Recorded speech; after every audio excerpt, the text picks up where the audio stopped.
Jody and I spent our honeymoon in America, the jolly old US of A.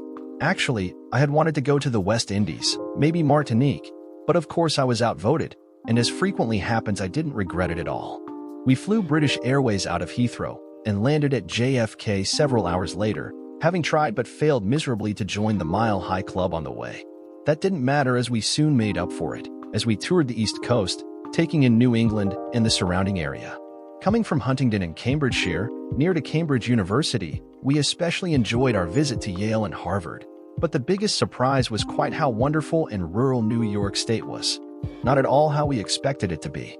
3 weeks later, Jody and I had no doubt made love in more motels than the average American would manage in a lifetime. We loved every minute of it and vowed to one another on the airplane back that it would not be long before we returned. Great plan, great idea, but of course real life and our careers just got in the way.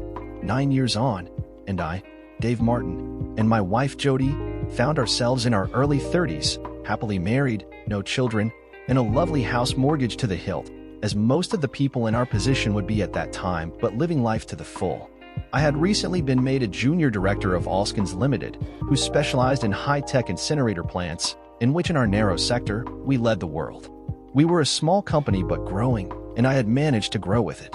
Under my boss George, who virtually owned the company, I guess I was about number 4 or 5 in line. Jody had done quite well, but as a school teacher her progression was a matter of length of service as well as ability, and just occasionally she got frustrated that I had shot ahead of her. I later wondered whether it was this sort of jealous undercurrent that made her act in the way that she did. I would say without doubt that we were still in love, not perhaps with the passion that we had when we'd first got married, but that was to be expected. Our love life was not bad at all, with the odd week or two of abstinence when we were both under pressure, made up for by the more frequent flurry of sexual activity when we were both in the mood. Our story starts when we were in the middle of a particularly long spell of the former, but looking forward to a well-deserved period of the latter. We hadn't actually taken a holiday of any sort for almost a year, but Jody had broken up from school the week before, and we were due to go off on a well-deserved break to the beaches of Spain just the next day. Jody dragged me out to buy some new holiday clothes for the pair of us, though as expected, I ended up with one pair of shorts. No surprise that Jody ended up with 4 or 5 new outfits, and each one more revealing than the last. It was the last one she chose that started her off.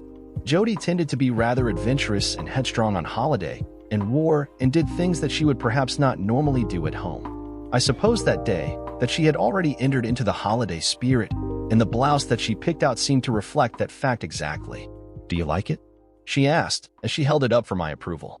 "It's a bit see-through," I noted, not with any genuine disapproval. "Then it's just what I'm looking for then," Jody told me.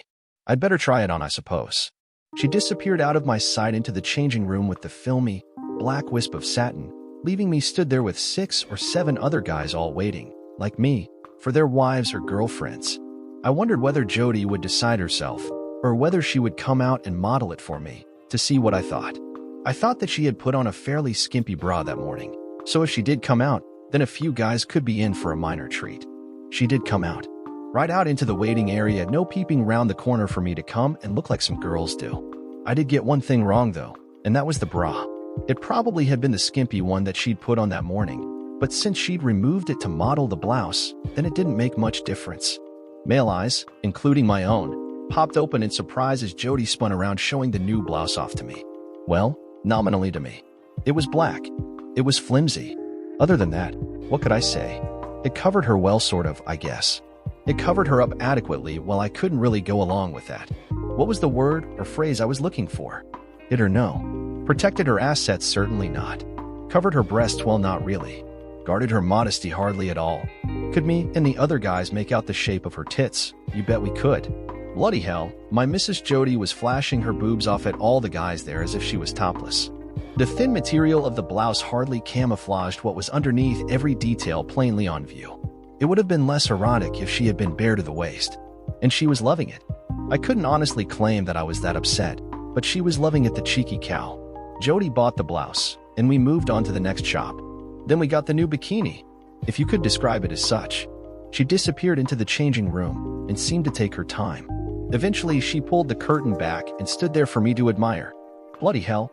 I found my heart pounding as I stood there looking at her, aware that at least a couple of other chaps waiting around were also getting an eyeful. Jody, I should explain, is a rather attractive young woman, about 5'3", reasonably slim.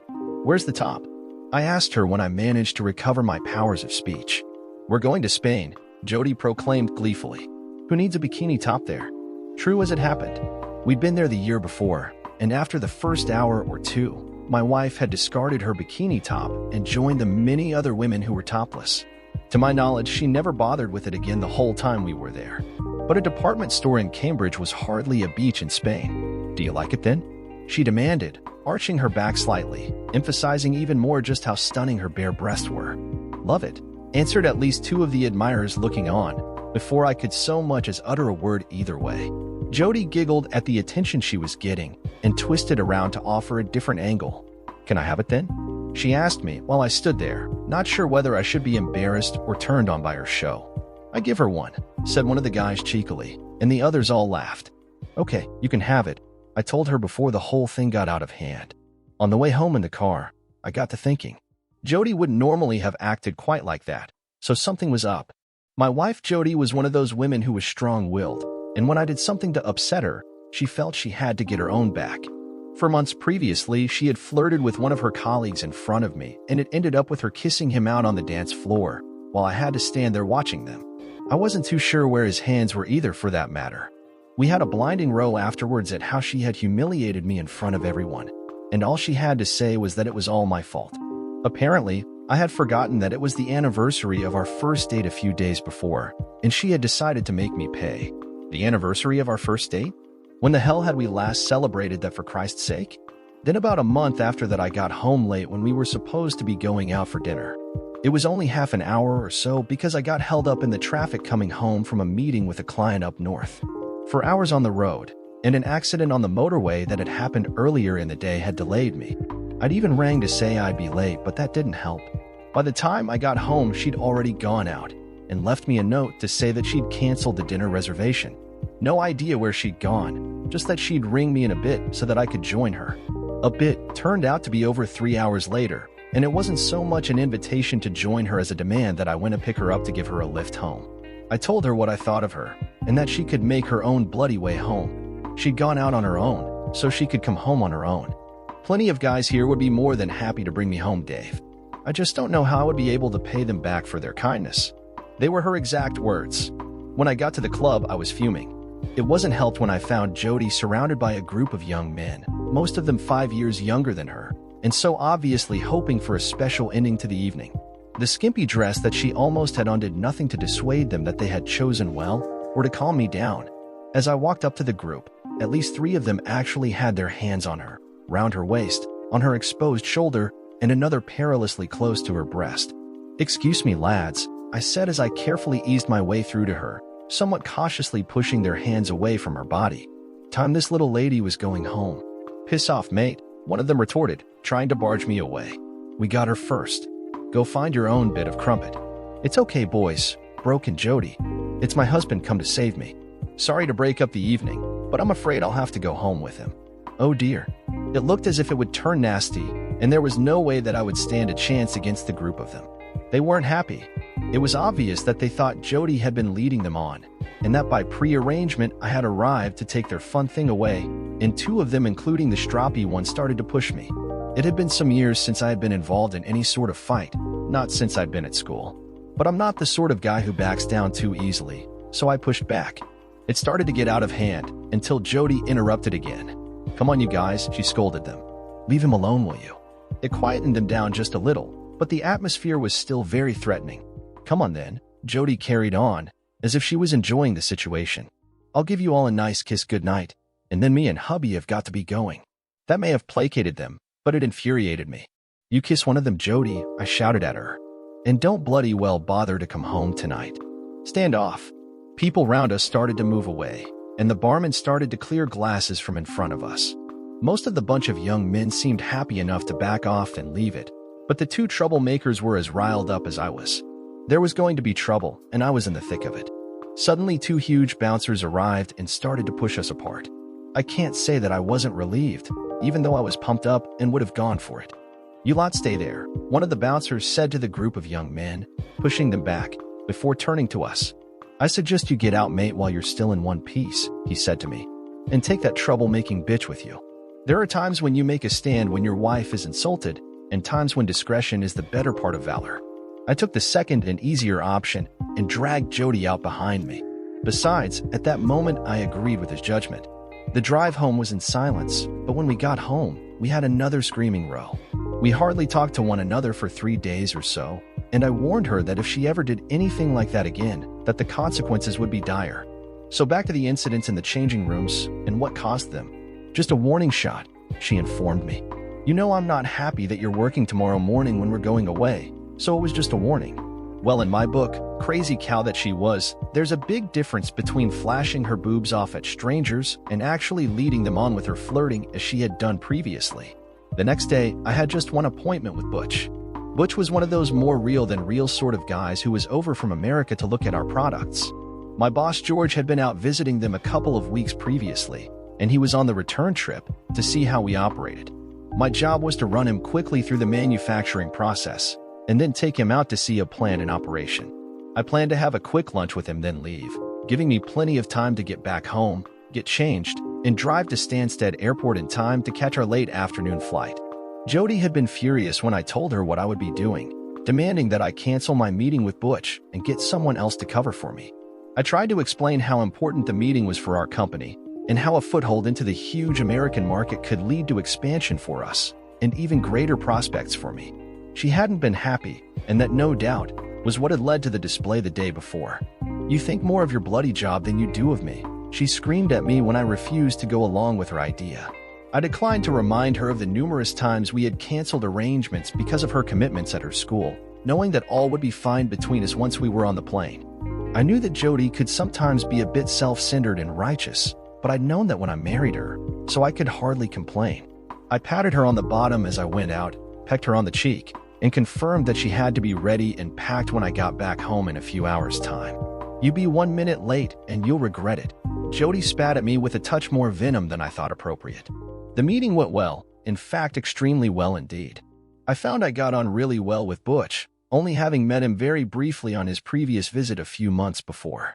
He came up with some extremely searching questions, but I acquitted myself well, and as the morning came to a close I was pretty sure that we would soon be confirming the order. "Were we going for lunch then?" he asked me at about 11:30, and I suggested a local pub where we could get a quick bite to eat and a beer. "No," he came back to me. "Let's go to that place Mario's where we can sit down a bit more quietly. I've still got a number of things that I need to go through with you." I glanced at the time, realized I had a bit of time to spare, and agreed. An hour later, we were only halfway through our meal, and he was grilling me with questions that I could hardly believe.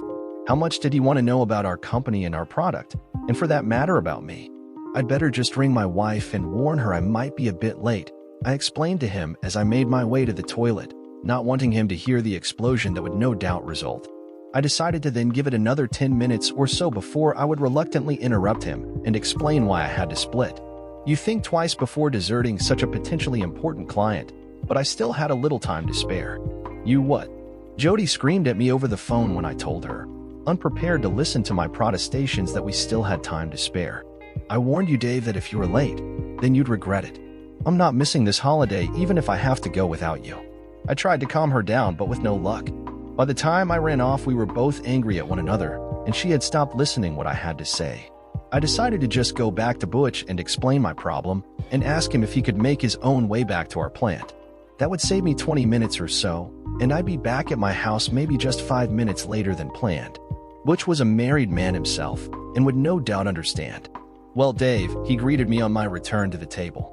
"It's time I came clean with you, because I know you're in a rush and have a plane to catch." Oh shit. What was this all about? How did he know that? What was he about to hit me with? I sat down and waited for the axe to drop, convinced that he was about to pull the plug on the new big order that I had thought was in the bag. How did he know that I was in such a rush? I'd obviously blown it by trying to rush things through. Why hadn't I simply told him at the beginning of our meeting that I had a tight schedule to follow? "I want you to come and work for me, Dave," Butch said confidently. "How do you fancy coming over to live in the States?" I had one of those moments when you just can't seem to get your chin to come back up and meet the rest of your face. "Say that again, please," I demanded when I recovered. "All these questions, Dave. I've been checking you out." George hasn't told you, but we are going to take a license to manufacture your plants in the US, and we need someone with your knowledge to help us set it up. But was all I could manage before Butch carried on. George suggested you, Dave, as the best man. He doesn't want to lose you, of course, but this deal could make Alskins a fortune over the next decade or so, and he says you're the man to make it work. George knows. I asked limply. Of course, he does, Dave, but didn't want to say too much till I met you and decided that you were the man I wanted. I collapsed back in my chair with the most incredible warm feeling running through me. Going to live and work in America as an executive of a large company. Jody would go crazy with delight when I told her, as we both still talked about what a great time we'd had there, and how much we would like to go back. But never in a million years had I ever expected to be going back on terms like these. I listened in astonishment as he quickly outlined the package they were offering me, a salary that I could hardly comprehend, share options, company BMW, an apartment till we found one for ourselves. It just went on and on. Well, you have a plane to catch, young man, he finished with. Perhaps you'll give me your decision when you come back from holiday and had time to discuss it with your wife. I'll give it to you now. I found myself spluttering. I accept, and I'm absolutely sure that my wife will agree. We both stood up and shook hands on it, and Butch shooed me off to go pick up my wife and catch my plane. I walked off with my head in the clouds, checking to see that I still had time. It would be tight, but I took out my mobile phone while I was walking out to the car park and dialed my home number. It rang. Well, it would, wouldn't it? But then it rang and rang and rang. No answer. I checked the time and found that it was 2 minutes after the time I had originally said I would get back home. By then I had reached my car, and as I stuck the key in the ignition, I auto-dialed Jody's mobile. I hadn't even put the car in gear when she answered. "Where the fuck are you?" She shouted down the phone. "On my way home, sweetheart," I replied. "And wait till you hear what I've got to tell you." "Bugger you, Dave, you bastard," she interrupted me. "You don't care a damn about me, do you?" I was lost for words for a moment, but unfortunately, she wasn't. "Your bloody job, that's all that you think about. You don't care shit about me. I've had to ring up Terry to give me a lift to the airport because I knew you wouldn't turn up on time." "Terry?" Yes, that would be Terry Jones, the art teacher that she works with. Flash bastard who thinks he knows it all. The fact that it had been him that Jody had traded kisses with when I'd pissed her off before hardly endeared him to me. "Jody," I implored her. "I'm virtually on our road now, and I'm only 3 or 4 minutes later than I said." "Tough, Dave," Jody replied. "I'm already halfway to the airport. If you're not here, then I'm going without you." She cut the connection, and despite me attempting to ring her back, there was no response. I checked the time and thought how stupid all this was. I still had plenty of time to get to the airport and book in, so I turned the car around and headed off towards Stansted, arriving there much as I had predicted with at least half an hour to spare. I parked, took my parking ticket, and made my way through to the departure terminal, hoping that at least Jody had thought to take my case with her. I looked, I searched, but could not find her, and by then time was getting short. Eventually, I went to the departure desk and asked if my wife had already registered. "Oh yes, here it is," the pretty blonde said after searching her list. "She booked in about 15 minutes ago a Mrs. Martin and a Mr. Jones. They've got seats numbers 24B and C. What?" My initial reaction frightened the poor girl, and I had to apologize for my outburst. "There must be some mistake," I claimed. "Mrs. Martin, but not Mr. Jones." The girl could see that I was pretty upset about something and double-checked everything for me.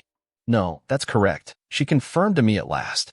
"The tickets were booked in the name of Mr. and Mrs. Martin, but Mrs. Martin changed one of them to Mr. Jones." "Can she do that?" I mumbled, unable to believe what I'd heard. "Yes," replied the girl, beginning to take pity on me, realizing that some odd event was taking place. There would be a £40 charge for doing so, but she apparently paid that. I stood there like some refugee or something, not knowing what to say or what to do. "He had his passport with him, Mr. Martin," she added apologetically.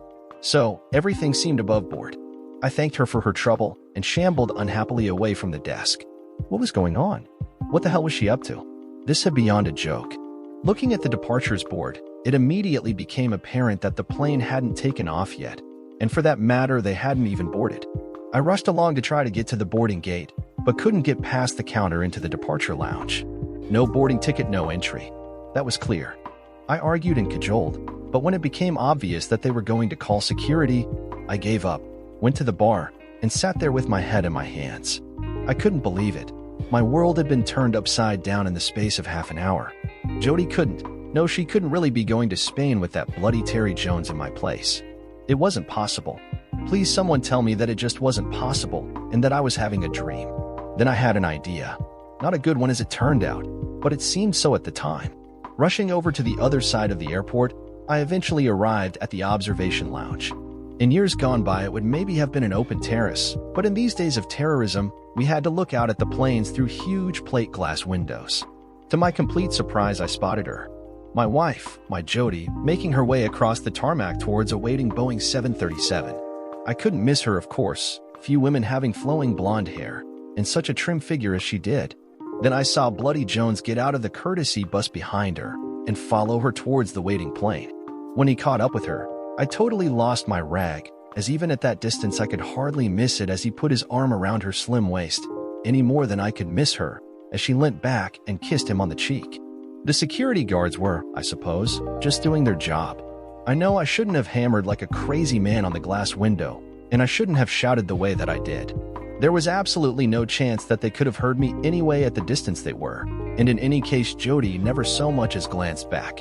They eventually released me from the detention center with no charges when they decided that I was no longer any potential threat to other passengers, and I sullenly made my way back to my car. I tried Jody's mobile, but of course it was a waste of time. What a mess, what a bloody mess. I think I cried that night, but I'm not sure because I was so drunk by the time I staggered home from the local pub that I couldn't be sure of anything.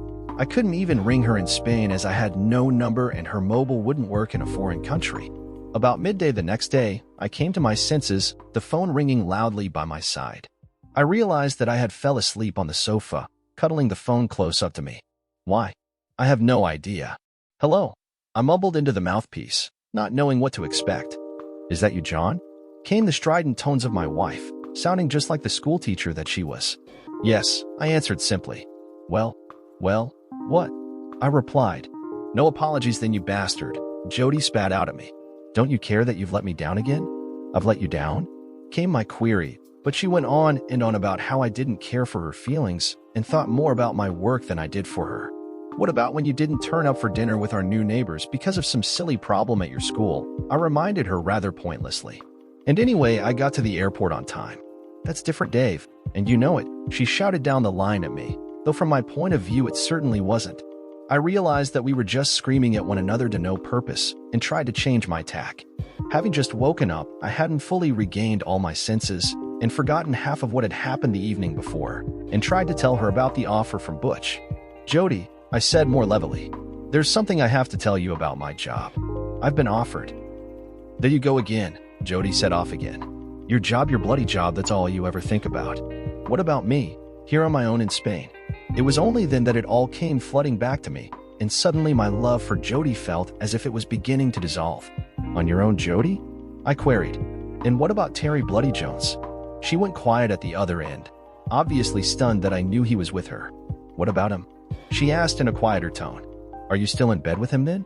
I went on. There was another period of silence, and then she answered. What if I am? You deserve it, you bastard. It's all your fault. Did he perform well? I asked spitefully. Better than you, Dave, Jody answered back nastily. So, eat your heart out, Mr. Nobody. The line cut as she replaced the phone, or more likely as it happened slammed it down. If my marriage wasn't already dead, then maybe, just maybe that last comment finished it. The following morning, though not too early, found me in George's office discussing the new job. He was a bit surprised that I wasn't in Spain, but I avoided giving him a direct answer. Why didn't you mention it? I demanded. I couldn't, he protested. Not before he had met you properly and decided that you were the man. Thanks a lot, I went on. Perhaps that has cost me my marriage.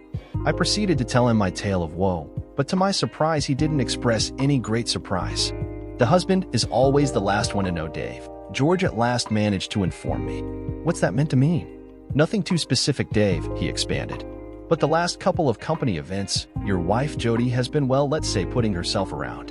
What the hell do you mean by that? But he just shrugged his shoulders, and I slowly came to my own conclusions. God damn it. Who was this woman that I'd loved and been married to for all those years? Wait till you see Mylin, George remarked with a smile on his face, trying to change the subject. May who? I asked, not taking too much interest with the other problems I had. Mylan, she's every man's wet dream. What dream? I queried, totally lost. She's your new secretary, sorry, personal assistant, he delighted in informing me. An Asian American. I met her the other month when I was out there. I just stared at him. Lucky bastard, he said wistfully. You wait till you see her. You lose one, you gain one.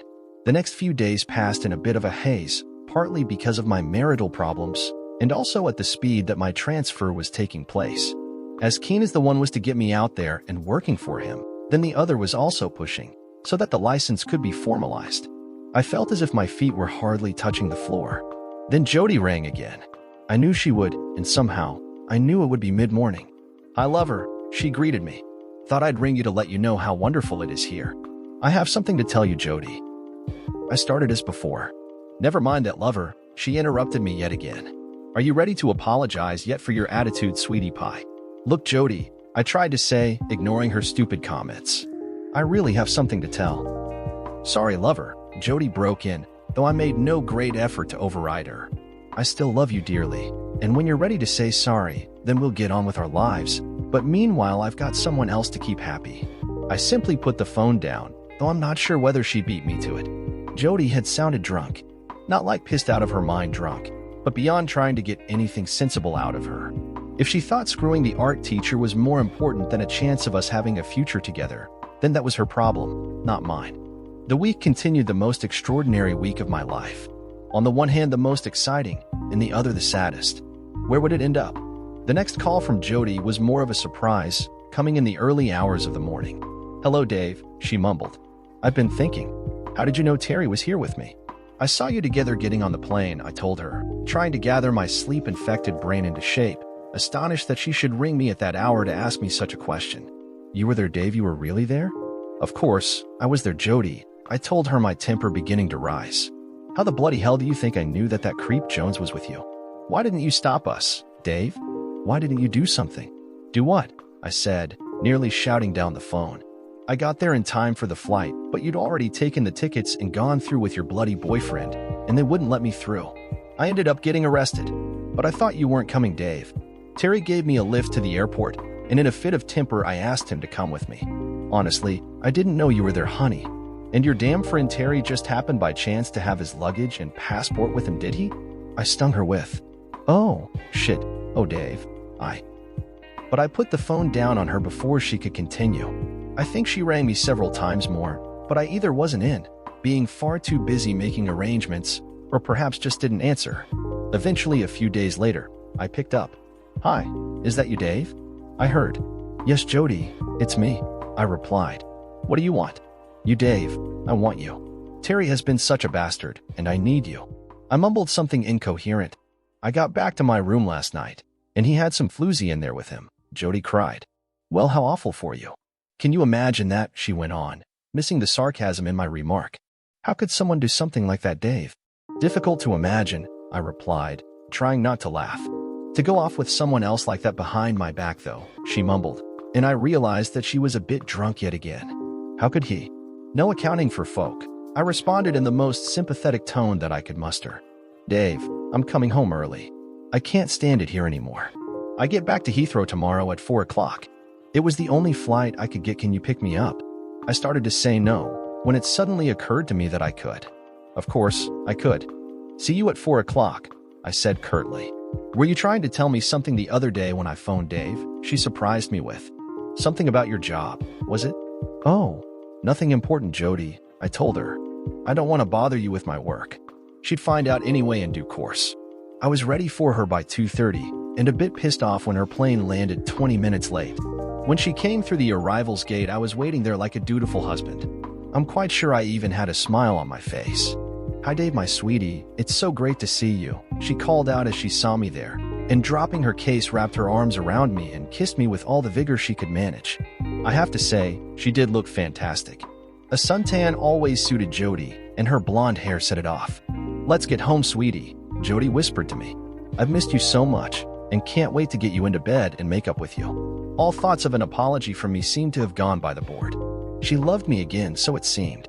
Let's have a coffee or a cup of tea first, I suggested. No, let's get straight home, my wife urged. No, a drink first, I insisted, and guided her to a cafe nearby. Good holiday, Jody? I inquired, having got a coffee for her and a tea for myself. Started okay, she replied quietly. Sorry if I overreacted a bit. Terry not as good in the sack as you thought he would be then? Jody looked up at me sadly, and a single tear rolled slowly down her cheek. Not really, she started to tell me. Then I caught the bastard in bed with one of the maids. In my bed in my room. I neglected to point out that they had been sharing the room in question, and that in any case, strictly speaking, it had been our bed in our room. It was me who had paid for the damn holiday. Can you believe that, Dave? She went on. We were supposed to be on holiday together, and he went off and screwed someone else and left me on my own. That must have been difficult for you, my dear. I sympathized. After all, I knew how she felt. Anyway, bugger him. He'll get what he deserves. Can we go home now, please, Dave? I'm desperate to make it up to you. I attempted to tell her that I had tried several times to inform her of my news, but that each time she had cut me off. That can wait, Dave, she interrupted yet again. Let's get home, and you can tell me on the way. I didn't have to think about it, really. My mind was already long since made up. Here's the keys to the car, Jody, I told her, having come in her old car, my company car having gone back to Alskins the day before. And here's the keys to the house. They're all yours. Ours, you mean, Dave? Don't you? No, just yours, Jody, just yours, I explained to her. The titles have all been made over to you, and the bills are all paid till the end of the month. If you decide to sell it, then there should just about be enough money left over to pay for another couple of weeks in Spain. Jody looked at me blankly, not understanding what I was telling her. And by the way, I noticed that one of your tires is almost bald, and there's a funny noise coming from the gearbox. Jody continued to look at me blankly. What I was trying to tell you, Jody, I went on, is that I've been offered a fantastic job in America. Great salary, superb benefits, everything I've ever dreamed of. A huge smile came to Jody's face as she took in the news. It saddened me somewhat. When do we go out there? She asked enthusiastically, forgetting our conversation of a few moments earlier. I'm leaving on a BA flight in 40 minutes, Jody, I told her. Have you got a ticket for me as well? She asked excitedly. No, I replied. When will I follow you out then? Jody went on. You don't, Jody, I told her. I'm sorry, but you don't. 10 minutes later, I passed into the departure lounge on my own, leaving Jody crying her heart out at the counter, beyond which the authorities would not let her pass.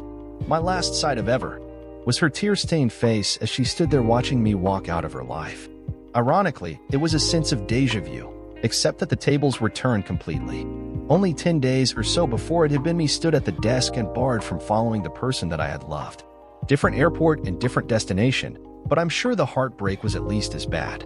Forward 9 years, 3 months, and 6 days. I was back at Heathrow, in the very same terminal that I had left from all those years before. Not by any means the first time I had been back, but this time I had been there for 2 weeks and was planning to stay much longer. The licensing agreement with Butch's company in Huntington, USA, had been an unmitigated success, and I rose through the ranks to be the CEO of that division of his company and the holder of a large block of shares. Butch had long since become a personal friend, and in yet another twist of fate, it had been through him that George had approached me to go back to the UK and take over as managing director of Alskins. He was retiring. The company had grown hugely since I had left, much of it due to the relationship with us in America, who had been able to open their products to a much larger market. It made sense for everyone, and especially me, as along with the post I would eventually be acquiring a substantial chunk of that company as well. I waited at the arrivals area for an old colleague from Butch's company who had helped me tremendously from the very beginning. Though no longer actually working there, it was a joy to know that they would be joining me in the UK. Even before I spotted her myself, I sensed her arrival, as virtually every man in the waiting crowd perked up as they saw her and probably drew their tummies in. Mylin was as beautiful as the day when I first saw her, probably more, and her smile seemed to light up the entire terminal when she spotted me waiting for her. Leaning over to her 2 traveling companions, she pointed me out to them, and they both rushed over towards me. "Daddy, Daddy, I've missed you so much," cried out Maddie, our 5-year-old daughter, as she leapt into my arms. She was a miniature version of her mother and had already left several broken-hearted young boys behind when she had left to come and live in the UK. "Hi, Dad," greeted my 80-year-old son a little less spontaneously, but the smile on his face said it all. He was already tall for his age, and I couldn't wait to see how he made the change from the American style of football to the European version, soccer. Maybe one day he'd play for the Arsenal.